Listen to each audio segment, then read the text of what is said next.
Hello and welcome to episode 27 of the Bella Falls Search Focus on Talent podcast. I'm your host, Ron Lanieve. Each week, we share the career stories of tech experts and marketing mavens, operational gurus, and sales leaders to illustrate how they have navigated the non-linear career path. Today's guest is a marketing executive. He got a start at Progressive Insurance in a non-marketing role. And as many of my other guests, he seized the opportunity at Progressive and has gone on to become a specialist in programmatic paid media advertising. He recently took the entrepreneurial jump to a new company focused on ConnectedTV media buying. Please welcome my good friend, Sean Nowlin, founder and CEO of SpotlightIQ. Sean, thanks for being here. Thanks for having me, Ron. Really excited to share your story and really excited to get to the SpotlightIQ story. Can you walk my audience through your career path and really talk about the hows and the whys around the moves you made? Was it serendipity? Was it intentional decision-making along the way? I'm sure it's a mix of both. Those stories I get fascinated by and can't wait to hear about them.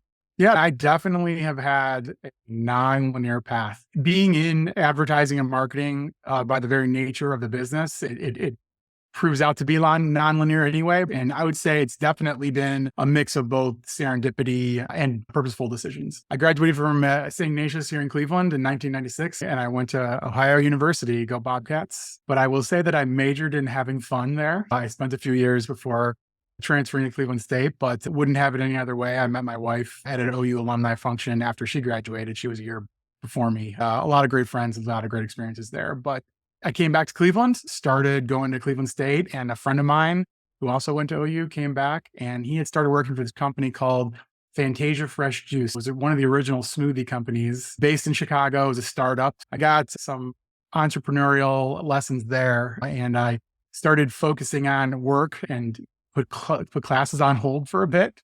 Did that whole world in consumer packaged goods operations. I got a real lesson in branding there too. This is a brand new company in a nascent category that pretty much has gone through a huge evolution where not many beverage companies want to sell no added sugar beverages, even though it's all fruit. There's only one left, and that is actually Naked Juice, which is what Fantasia Fresh Juice became. So it was merged with Naked Juice back in the day. Odwalla was in the space from San Francisco. Naked Juice was LA. First Samantha was in the Northeast. All merged, Odwalla, and then Naked Juice were the two left. Did that for a while. Then finally got things together, graduated from Cleveland State in 2007, right at a great opportunistic time before the Great Recession. I was looking for a job, graduating with a marketing degree, a business administration marketing degree, and I ended up at claims at Progressive Insurance. I was just trying to find a job and get into the workforce finally as a college graduate.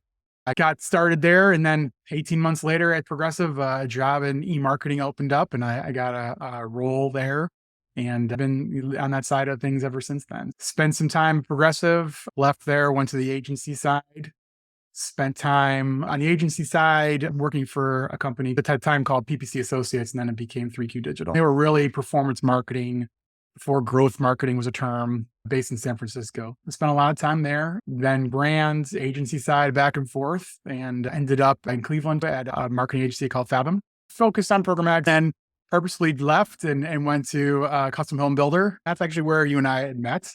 Definitely an interesting experience, a good dose of what traditional marketing is really about and the difficulties of trying to apply digital to traditional. That was definitely an eye-opener. A lot of companies that have been around for a while, they would like to be digital, even though there's really not much of a difference between digital or traditional anymore. It's all data focused. And traditional there was billboards, TV, radio, pamphlets, things like that, the whole gamut. Event marketing, a lot of local events, work with Fox 8 here in Cleveland, some really cool campaigns. A lot of the work that I was doing there, especially with TV, did help lead to where I am today. After there was at a company called Brand Muscle here in Cleveland, which is a enterprise SaaS platform that helps big Fortune 500 companies manage their co-op dollars with their agents or dealers. So the Farmers Insurances of the world and the Allstates of the world, and helping their insurance do local marketing. After that, I went to what was at the time called Social Code, which was the social media agency. I actually was the first API partner with Facebook back in the day. Joined there, and about 2 months in, the pandemic started. But we were just be closed for 2 weeks, though. It's just going to be 2 weeks, and then we're all going to, in fact, did a lot of remote work for a while, like we all did. The company went through a rebrand to Code 3.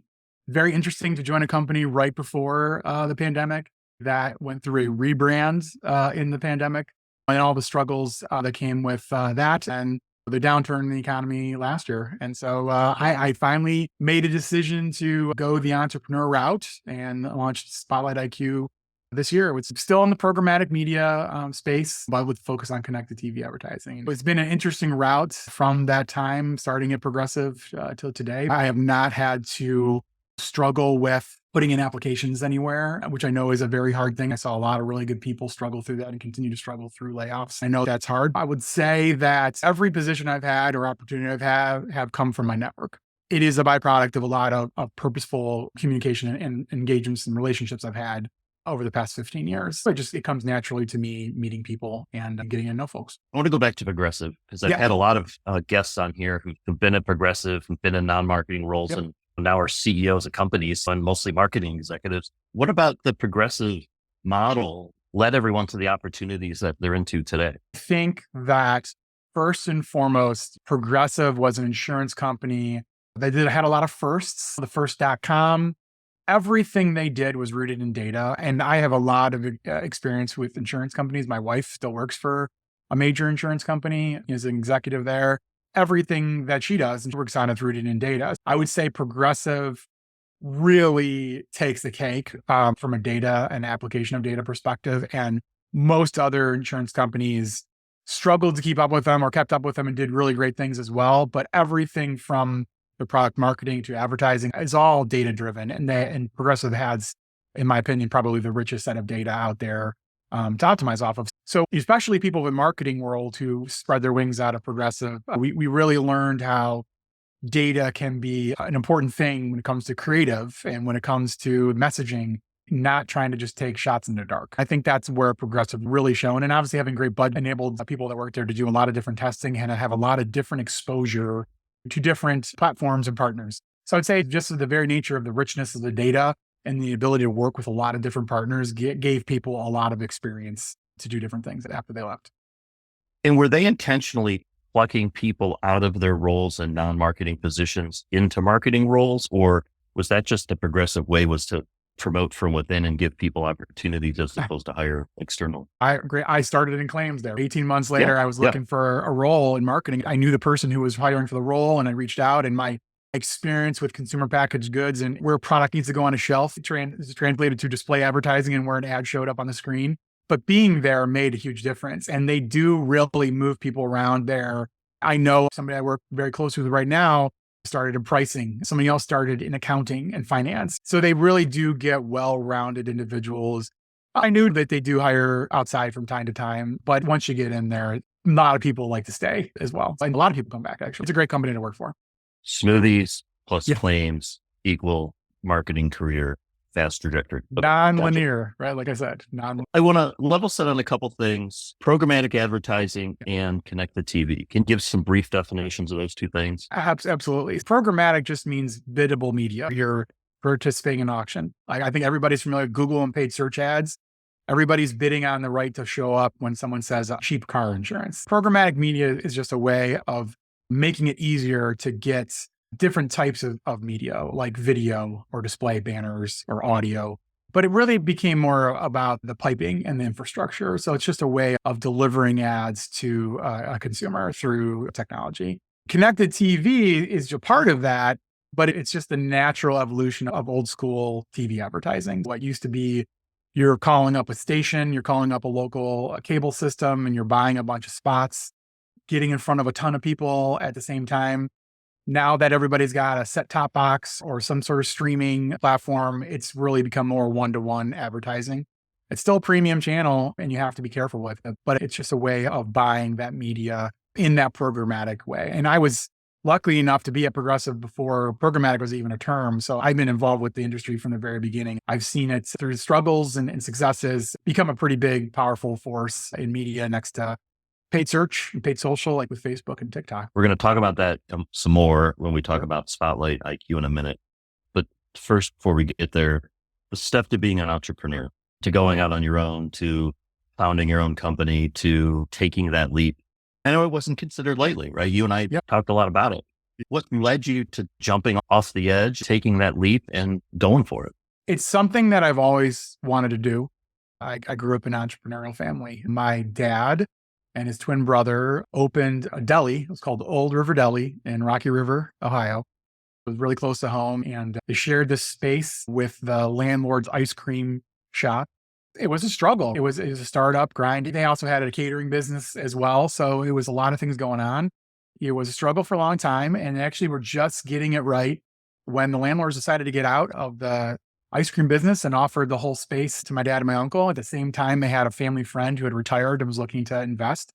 And this great idea to go from selling $5 sandwiches and pop to trying to maybe come up with an idea for a full service restaurant. They made that change and they made a go at it. So as you can imagine, restaurant business itself is very difficult. I got a lot of lessons on entrepreneurship. And even with those stories, I just like the idea of really working for myself and being my own boss. That's what the genesis of it all was. I always wanted to do this and follow in my dad and my uncle's footsteps. We talked a lot about this. It wasn't taken lightly, but it was also with the right circumstances. The right situation presented itself for me in a way that I felt really great about doing this and taking a shot at it. And lastly, I wouldn't do this without the support of my wife and her ability to understand marketing is insane. So putting up with that idea. So I just rolled that into the craziness of being an entrepreneur and owning my own business and went with it. Okay. Very cool. All right. Spotlight IQ. Yeah. Getting my MBA case, I did a lot of entrepreneurship classes.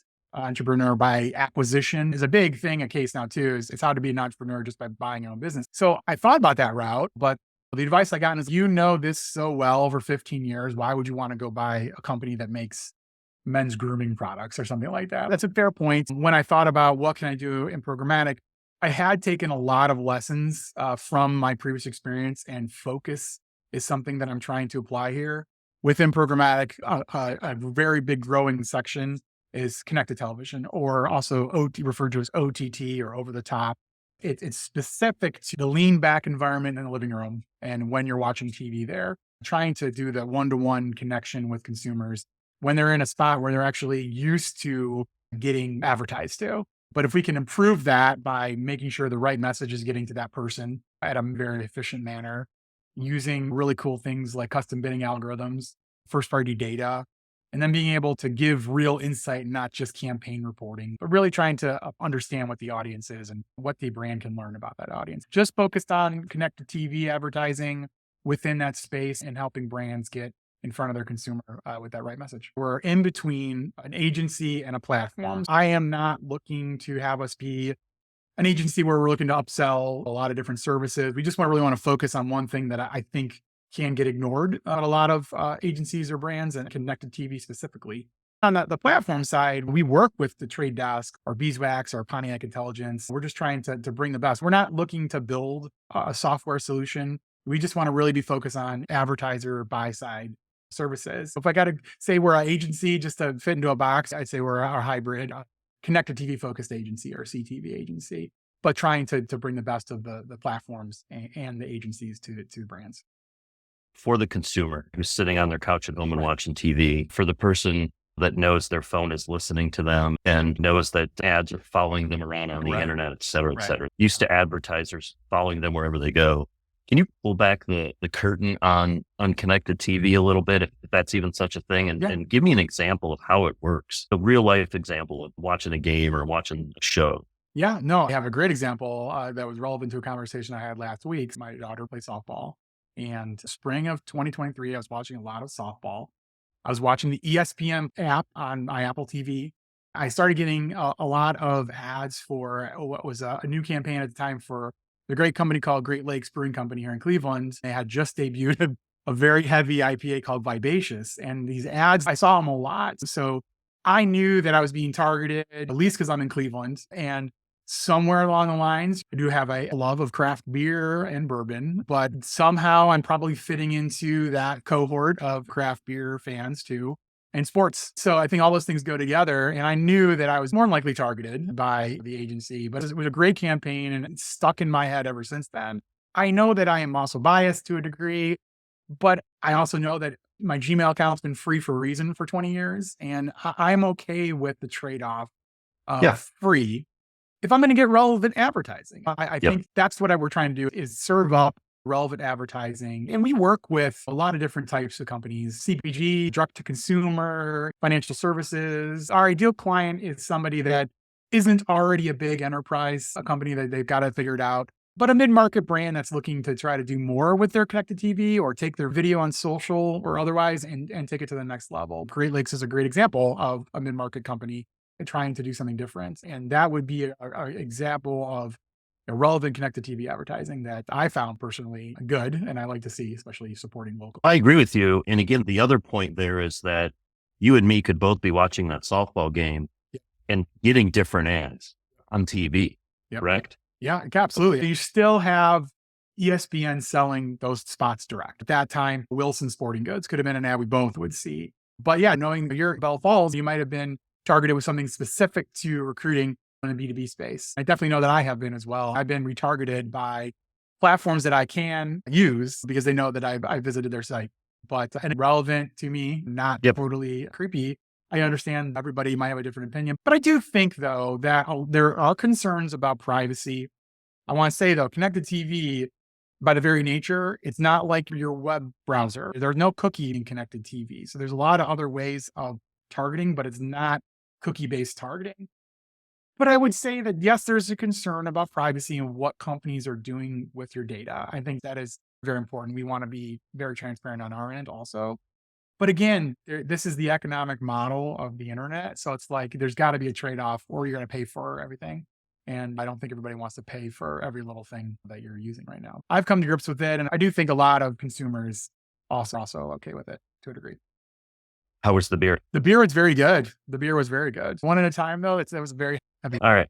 So moving on, as it relates to college students and those entering the workforce soon, especially those thinking about getting into marketing, what I've seen through a lot of the curriculums that they go through, I don't think a lot of emerging graduating students fully understand all of the opportunities in marketing and the chances to specialize versus be broad, et cetera. What are your thoughts around current state and future state, and predict a little bit on your suggestions on where somebody should focus? I know that we live in this world, especially after the pandemic, where so many things still are remote. People want to be more remote than in the office, and companies are pushing back. Companies are forcing employees to come back 5 days a week in some cases. But I think for me, my point of view starts with college. There are a lot of people that will say, is college worth it? I think this idea that you don't have to go to school and you don't have to do all these things can make an impact on somebody's career. Because you go to school, you take classes that are interesting to you, you're working with people. You're working with good people. You're working with people that might have personality conflicts. And I think that's an important way to start off your training is going to school and learning to deal with people. It is very hard for someone to come from the bubble of living with your parents and in local school mentality, and then going out, graduating the degree and being in the workforce. I think that's important. So whether or not you decide to go away to school or you go to a commuter school, whatever, the time you spend there, be more social, do more things, and not just from checking boxes, but just from being able to get used to working with other people. I feel very strongly about that. I feel like I want my kids to go to a school, go away and learn more about life in general. So I think that's important to start. I think that there is no one route to come to marketing, especially in the digital realm. I think I came to this place from my experience working in consumer packaged goods and operations. You're talking about delivering to grocery stores at 4 a.m. That is a whole different world than being behind the screen here and planning CTV campaigns. But it is a culmination of a lot of real world experiences. Do not shy away from participating in things, especially in college or recently out of college. I like to say this to everybody that I mentor and coach or directly support. Take care of growing your network. I never liked glad handing. I don't like the old school meetups. I don't even know if these are a thing that much anymore with people who recently or soon to be graduating from college, but cultivating that network. I have a nice LinkedIn network of people that have been classmates, family, friends, colleagues I've worked with, vendors, partners, clients. I've really spent time almost on a one-to-one basis, with a lot of people understanding who they are. So meeting people and cultivating that network in an organic, true way helps lead you down that path. Experiences are important, and your network, starting with high school even, is super important to cultivate. Any predictions on the future of marketing? What's coming next? What's the hottest trend? I am really amazed with the pace of innovation in AI, especially since ChatGPT was announced. Last summer, we saw hilarious videos made. I don't know if you ever saw the famous beer commercial, which is just a bunch of really weird looking people laughing and holding very strange beers with four hands. To OpenAI Soma announcement a few weeks ago with that unbelievably realistic looking movie trailer. None of that exists without human interaction. I think that we're going to see a huge disruption with AI in the workforce in the next couple of years, but I don't think it means replacement of people with tools or software. Some people don't want to hear that, but the last 124 years, we've seen the invention of the car over horse and buggy. We've seen radio, we've seen television, photography. Those things transform the world, and things are happening at a lot faster pace. You're going to see a lot more AI driven creative this year. And obviously in an election year, things are going to get really wacky, I think. But at the core is still humans directing AI platforms to create things. Taking it back a step from a more business approach, I am a big believer in application of AI on the business end of things. AI in human resources, AI in finance, ways of making things happen faster and more efficiently while you can free up people to do more strategic things. I think you're going to see a lot more AI-driven startups this year. I don't mean AI platform, companies using AI to scale and grow. And in the creative side of things, I think you're really going to see unreal transformation this year. Lastly, for experienced talent, individuals out there in the market looking for their next thing, whether they're in a role right now or not, you've been on the other side too. Walk me through any advice you have for those individuals. Could be networking, could be the way they format their resumes and LinkedIn. Any ideas on how to break through that barrier and get past the 800 other people applying for the job that you're looking for, which seems to be a common thing, at least these days? Yeah, I know it's tough. I think that a lot of it has to do with last year's job market, which was brutal. It's not like this year's getting off to any better start. You see a lot of layoffs. I do feel very strongly with going after your own personal network and cultivating those relationships. Some of this might be cliche, but I will tell you that I've talked to a lot of people that have struggled, and they're more focused on filling out that 800th application and being frustrated instead of trying to go maybe spend that time meeting with someone. So fighting against that and just trying to really go out into the real world and have those conversations will help you more than filling out the 100th application. You and I have talked a little bit about software platforms that companies are using and how to break through that and which AI platform you can use to help you create a better resume. I've been through all that too. That being said, there are times to start businesses and there are times to not start businesses. And right now, this is a time where tools are cheap. Time is on your side. Look into your solopreneur ideas or teaming together with some friends that you worked with. Now is an opportunity to start a business, and you don't need to be a Silicon Valley startup capitalized with 100 millions, $1 billion, whatever, of VC funding to take off. So I would say that is also something to consider this year, is if you even have that itch, or maybe you're interested. I know some people be like, heck no, I'm not going to be an entrepreneur. You never know until you really think about it. Something might pop up as an opportunity. But I would say that's the last thing, is to think about the time we're in right now, opportunities like this after economic downturns, while things are still slow.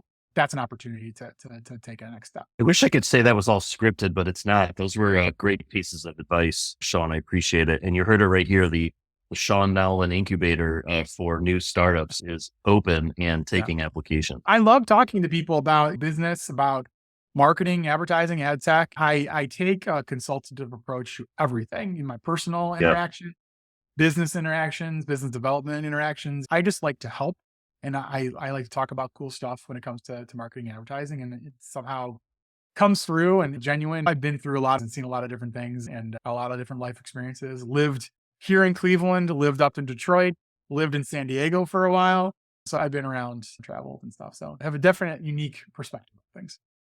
I think we have those ways of looking at life in common. And I've always appreciated that and really thankful for our friendships. I'm happy to be here. And I echo the same sentiment. We've gone back a ways now and enjoy our conversations. I do like the opportunity to talk about career paths, having the nonlinear one myself. You've done a great job helping others get connected to new opportunities, and always happy to sit here and talk more about how somebody can get from point A to point B, or perhaps from point A to point F or Z. Best of luck. I can't wait to watch Spotlight IQ grow. And the next time we're on, we'll be talking about that. Sean, have a great day. Thanks a lot. Ron, you too. Thanks.